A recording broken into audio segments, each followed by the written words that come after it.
안녕하세요. 역사의 숨결과 신앙의 향기를 따라 떠나는 시간입니다. 오늘 저희가 함께 걸어갈 길은 프랑스의 작은 마을 리지웨와 알랑송으로 향합니다. 그곳에는 한국 가톨릭 신자들에게도 무척이나 사랑받는 한 성녀, 소아 데레사로 알려진 리지웨의 성녀 데레사의 흔적이 남아 있습니다. 하지만 오늘 이야기의 주인공은 위대한 성녀 데레사만이 아닙니다. 우리는 한 걸음 더 깊이 들어가 위대한 성인을 길러낸 부모, 평범한 일상 속에서 거룩함을 꽃피운 한 부부와 그 가족의 삶을 조명해보고자 합니다. 바로 루이 마르탱과 젤리 마르탱 부부의 이야기입니다. 오늘 이야기를 시작하기에 앞서 잠시 주님의 은총을 나누는 마음으로 구독과 좋아요를 눌러주시면 이 거룩한 이야기가 더 많은 분들에게 전달되는데 큰 힘이 될 것입니다. 여러분의 가정에 하느님의 평화가 가득하기를 기도합니다. 이야기는 프랑스 파리의 한 성당에서 시작됩니다. 승리의 성모 성당. 이곳은 훗날 성인이 될 마르탱 가족이 파리를 방문할 때마다 들러 기도했던 그들에게는 매우 특별한 장소였습니다. 이곳에서 드려진 수많은 미사에는 훗날 세상의 작은 꽃이 될 데레사와 그 가족을 위한 지향이 담겨 있었습니다. 천사의 날개에 제 기도를 실어 보냅니다. 아기 예수님과 어린 데레사 성녀께서 그 기도를 받아 아름다운 장미로 만들어주시고 그 장미의 비가 이 땅에 내려 모든 이의 영혼을 촉촉이 적셔주기를. 우리의 여정은 이제 데레사 성녀의 영성이 잠들어 있는 도시 리지웨로 향합니다. 리지웨에 처음 가는 사람이라도 데레사 대성전을 놓칠 염려는 없습니다. 언덕 위에 장엄하게 서 있는 그 모습은 멀리서도 한눈에 들어올 만큼 웅장하기 때문입니다. 이곳 리지의 대성전에서는 2008년 10월 아주 특별한 행사가 열렸습니다. 바로 데레사 성녀의 부모님 루이 마르탱과 젤리 마르탱 부부의 시복식, 즉 복자의 반열에 오름을 기념하는 축제였습니다. 하지만 그들의 이야기가 시작된 근원으로 가기 위해 우리는 잠시 리지웨를 떠나 알랑송으로 향해야 합니다. 알랑송은 마르탱 가족의 요람과도 같은 곳입니다. 알랑송으로 가는 길. 이곳은 프랑스 북서부 노르망디 지방에 위치한 작은 도시입니다. 노르망디는 프랑스 전체 영토의 5%에 불과하지만 이 작은 땅은 프랑스와 전 세계에 2명의 위대한 수호성인을 선물했습니다. 1431년 5월 30일 루앙의 화영대 위에서 순교를 통해 성인의 반열에 오른 잔 다르크. 그리고 그로부터 약 500년 후 바로 이곳에서 태어나 자라나기 예수와 거룩한 얼굴의 성녀 데레사입니다.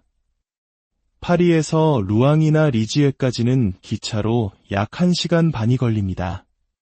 그리고 리지웨에서 알랑송까지는 약 100km, 기차를 갈아타는 시간을 포함하면 2시간 정도 소요되는 거리입니다. 기차의 창밖으로 스쳐 지나가는 풍경을 보며 잠시 묵상에 잠겨봅니다. 두려워 말라, 마음을 굳게 먹어라. 하느님은 너를 사랑하시고 너를 구원하실 것이다. 하느님께 모든 것을 맡겨라. 알랑송에 도착했습니다. 이곳은 데레사의 아버지 루이 마르탱과 어머니 젤리 게랭이 처음 만나 결혼하고 가정을 꾸렸던 곳입니다. 데레사가 태어났을 당시 약 16,000명이 살던 이 작은 도시는 데레사와 그녀의 내언니 마리, 폴린, 레오니, 셀린의 행복했던 유년 시절의 추억이 고스란히 담긴 곳입니다. 루이와 젤리는 1858년부터 젤리가 세상을 떠난 1877년 가을까지 총 19년의 세월을 이곳에서 보냈습니다. 그들이 살았던 집은 현재 박물관으로 꾸며져 있습니다. 그 옆에는 아름다운 작은 경당이 자리하고 있는데 데레사의 아버지 루이 마르탱이 무언가 아름다운 것을 볼 때마다 경당처럼 아름답구나 라고 말했다는 일화가 떠오릅니다. 마르탱 부부는 어떤 사람들이었을까요? 알랑송의 연인들의 다리 위에서 그들의 운명적인 첫 만남이 이루어졌습니다. 젤리는 마음속으로 저 남자와 결혼하게 될 것이라는 강한 예감을 느꼈다고 합니다.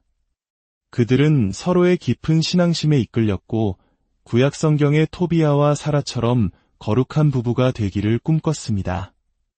그들의 신앙은 단순한 신념이 아니라 삶 그 자체였습니다. 루이의 아버지는 나폴레옹 군대의 대위였는데 힘든 전투가 끝난 밤이면 막사 안에서 무릎을 꿇고 기도했다고 합니다. 동료들이 무엇을 하냐고 물으면 그는 언제나 나는 믿기 때문에 기도한다고 대답했습니다. 젤리의 삼촌 중 한 명은 프랑스 혁명 당시 사제였습니다. 그는 병자에게 성체를 모셔가던 중 발각되어 순교했는데 그의 피는 그리스도의 지극히 거룩한 피와 하나가 되었습니다. 이러한 순교와 굳건한 신앙의 유산은 마르탱 가족의 영혼에 깊이 새겨져 있었습니다. 알랑송의 생피에르드 몽소르 다리 근처에는 루이가 운영하던 시계 및 보석 세공점이 있었습니다. 그는 뛰어난 장인이었고 젤리는 섬세한 레이스 세공 기술로 사업을 번창시켰습니다. 그러나 그들의 삶의 중심은 언제나 하느님이었습니다. 이 평범해 보이는 가족을 어쩌면 하느님께서 우리 시대에 허락하신 제2의 성가정이라고 불러도 과언이 아닐 것입니다. 알랑송 대성당. 이곳은 마르탱 가족의 신앙생활의 중심지였습니다. 루이와 젤리가 결혼 서약을 한 곳이며 온 가족이 매일 아침 함께 미사에 참례했던 곳입니다. 성당 안에는 어린 데레사가 세례를 받았던 세례대와 그녀가 입었던 하얀 세례복이 보존되어 있습니다. 당시 부모들은 아기가 세례를 받지 못한 채 죽는 것을 두려워하여 태어난 바로 다음날 서둘러 세례를 주곤 했습니다. 길고 하얀 세례복은 당시 프랑스의 전통이었습니다. 2008년 10월 18일 저녁, 이 대성당에서는 마르탱 부부의 시복 전야 축제가 열렸습니다. 교황님의 대리인을 비롯한 여러 추기경, 주교, 사제, 그리고 수많은 신자들이 모여 그들의 거룩한 삶을 기렸습니다. 주교님은 강론을 통해 이렇게 말했습니다. 오늘 밤 우리는 우리의 가족, 사랑하는 모든 이들을 이 거룩한 부부의 전구에 맡겨드립시다. 신앙이 싹트고 사랑의 소명이 자라나는 가정, 그러나 때로는 상처받고 흔들리는 우리의 가정을 위해 기도합시다.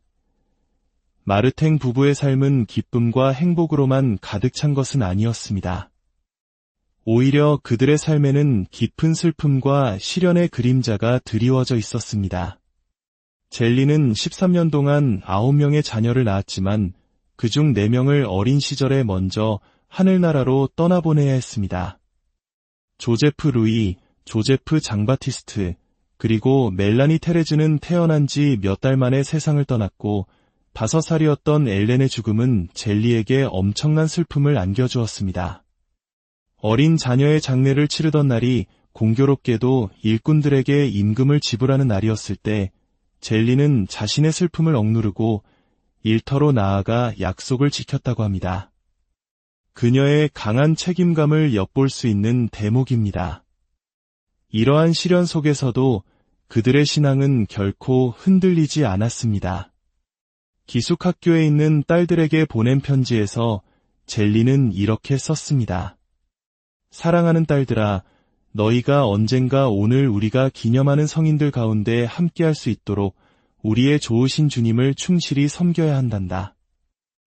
1873년 모든 성인 대축일에 쓰인 이 편지는 놀라운 예언이 되었습니다. 오늘날 마르탱 가족의 절반 이상이 공식적으로 성인의 반열에 올랐으니 말입니다. 젤리는 유방암으로 오랜 투병 생활을 했습니다.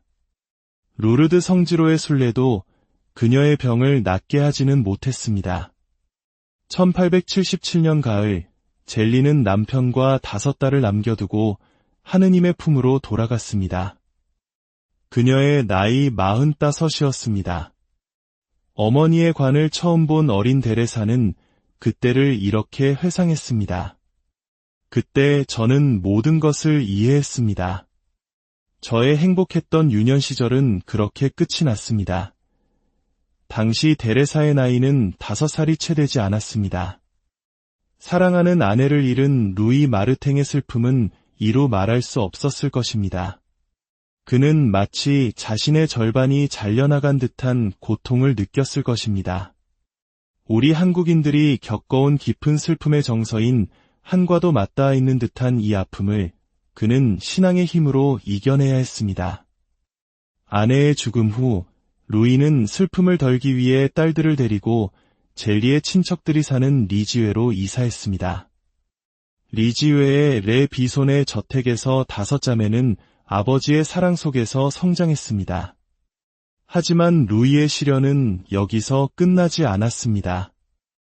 사랑하는 딸들이 하나둘씩 그의 곁을 떠나 가르멜 수도원으로 들어갔습니다. 그는 하느님께서 자신의 딸들을 데려가시는 것을 큰 영광으로 받아들이며 모든 것을 봉헌했지만 아버지로서 느끼는 인간적인 슬픔과 외로움은 피할 수 없었을 것입니다. 특히 막내딸 데레사가 15살의 나이에 수도원에 들어가겠다고 했을 때 그는 침묵 속에서 그 희생을 받아들였습니다. 1888년 신부처럼 하얀 옷을 입은 데레사는 아버지 앞에 무릎을 꿇고 강복을 청했습니다. 루이 또한 어린 딸 앞에 무릎을 꿇고 그녀의 이마에 십자성호를 그어주었습니다. 이 장면은 보는 이들의 마음을 숙연하게 만들었습니다. 딸들을 모두 하느님께 봉헌한 후 루이는 뇌동맥경화증으로 인한 정신질환으로 고통받기 시작했습니다. 그는 캉에 있는 정신병원에 입원해야 했습니다.